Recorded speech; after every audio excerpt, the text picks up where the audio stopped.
from BorneoTalk TV. So today we will be making some Sambal belacan. Have you guys tasted it? I am in love with Sambal, so I'm gonna try to make a base that is fit for all kind of Sambal belacan. So here we have all kinds of local fruits found here in Sarawak, and I just got this fresh from the market. There is chilies, this is belimbing tunjuk and sambal belacan. Of course, it is belacan. This is the treasure piece that you need, and this is basically fermented shrimp paste. It is all pounded and fermented. It smells so good. Okay, so of course, this is one of my favorites. So I really want to make this sambal sesar unjur. So basically, it's smoked shrimp and it's dried as well. You can find this in Belawai, which is located in Tanjong Manis. I brought like 2 different kinds. And there is this mini one, really tiny, and also the bigger one. If you like spicy food, you will know this. This is basically cabai jarum. It means chili, and it looks a bit like needle, right? But this is one of the most spicy chilies as well. So it's perfect for sambal belacan. So it depends on how spicy you want your sambal belacan to be. Okay, so let's just get on with the making the basic base of the recipe that fits all kinds of sambal belacan. First, you need the belacan, some puso as well. I use the smaller ones so that it's easier to pound, and of course some chili as well. Okay, so the first thing you're gonna do is basically slice the chili, and you can do it thinly or chunky, basically because everything will be going into the pestle and mortar. So after slicing the chili, look at it, it's beautiful, isn't it? And then you have the puso as well and the belacan. So then you just put it into the pestle and mortar. Some chili as well, and put it inside. And the puso. The puso is depending on how much you want the taste of the anchovies. So you can have less, can have more as well. It's up to you. Now it's time to pound it. Okay, so now it's all done. Look at how smooth it is, okay? It's like a paste, and there's some chunky bits in it inside, but actually I really love the chunky bits. And now this base, you can use it to put any kind of fruits that you want. And one of my favorite is actually asam ambang. So asam ambang is actually a wild fruit here in Sarawak. So this fruit, I've actually pre-cut it. It looks like this. Simply just take a few pieces, put it inside, depending on how much you want. In any of your sambal belacan mix, you need your fruit, your base, sugar.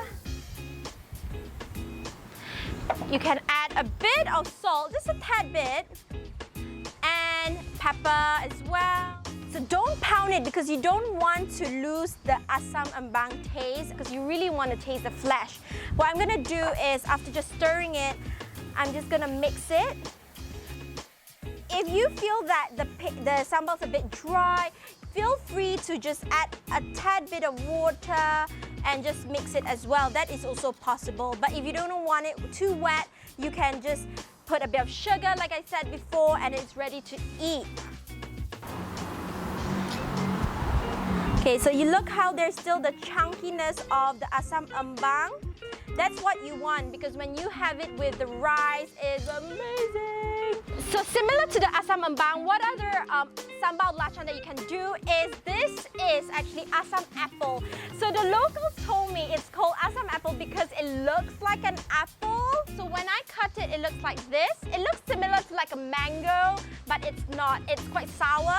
So it's perfect when you mix it with the chili, you know, put a bit of sugar. We also have terong asam. It is called sour eggplant.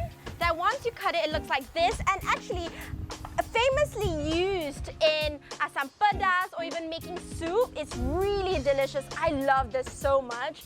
This is one of the really interesting one. This is called asam payak, and it's really hard. Can you hear it?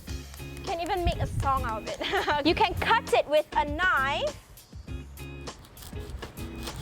and then just peel it. See? Yeah, once you peel it, it's really crunchy. Look how soft it is. And this is a very, very sour fruit. So what you can do is you can just slice it.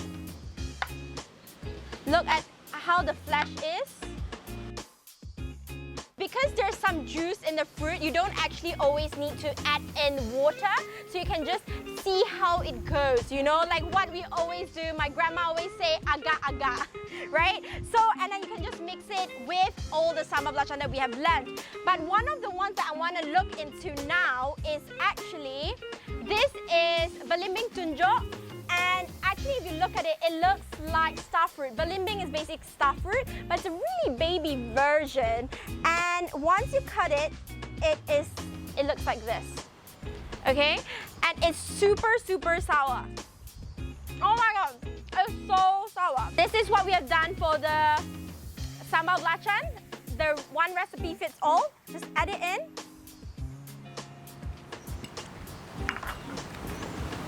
And then instead of just stirring it, you have to pound it. And belimbing tunjuk is really, it's actually quite a juicy fruit, so you don't have to put water. Look at it. There's quite a bit of water as well, so that's what you want. There's another type, it's called cooked sambal belacan. We're gonna do the base of it, and we're gonna use a blender. You need dry chilies, but soak it in warm water, let it soften up so that you can just easily blend and cut. So you need white onion. Okay, I have prepared some here as well.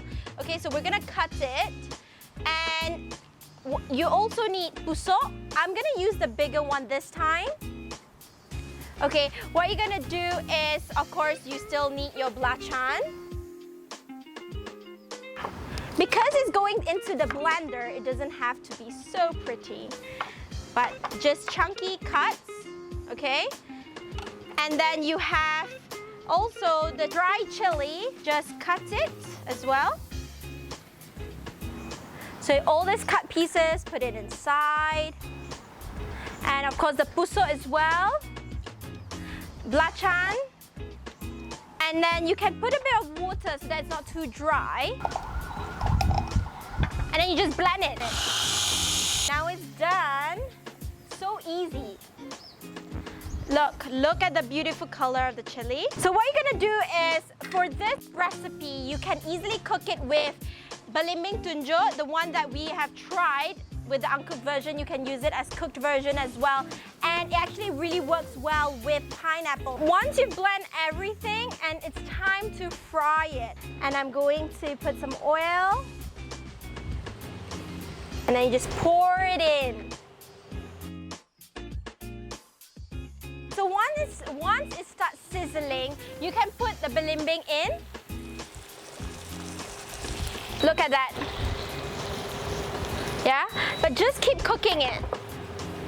So you know when it's getting more pasty, not too wet, that's when you can put the sugar in, a bit of salt and pepper as well.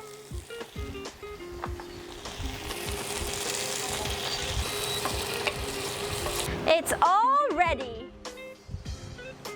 Smells so good. Okay, I'm gonna try it since it's my own kitchen.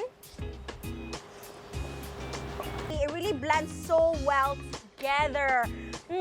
This is so good with rice.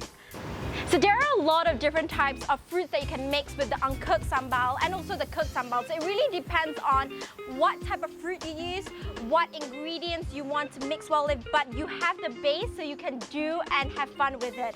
But there's two others that, you know, it's something really different, but basically this is sesar unjur. What you do is you soak it in water. So if you see how crunchy this is, but now it's really soft. And the color has also decolorized. And what you do is you just mince it and then you have it with the belacan and chili as well.